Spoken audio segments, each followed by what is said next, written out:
জীবনে অনেক সুন্দর মুহূর্ত আছে যেগুলো মানুষ আল্লাহর কাছে চায় নাই, তবুও আল্লাহ মানুষকে দিয়েছে। আবার জীবনে অনেক সময় মানুষ আল্লাহর কাছে অনেক কিছুই চেয়ে থাকে, কিন্তু আল্লাহ মানুষকে তা দেন না।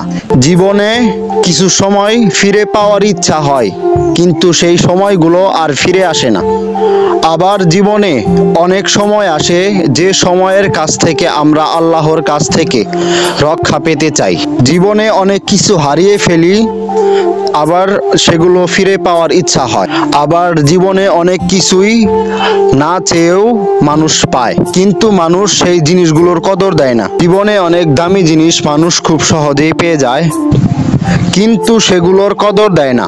আবার অনেক কম দামি জিনিস খুব কঠিন ও পরিশ্রম করে পায়, যার কারণে মানুষ ওই জিনিসের কদর দেয় বেশি। জীবনে আল্লাহ পরিশ্রম করার কারণে মানুষকে যেটা দেয়, মানুষ সেটাকে খুবই গুরুত্বপূর্ণ মনে করে, আর যেটা খুব সহজেই দেয় মানুষ সেদিকে তাকায় না।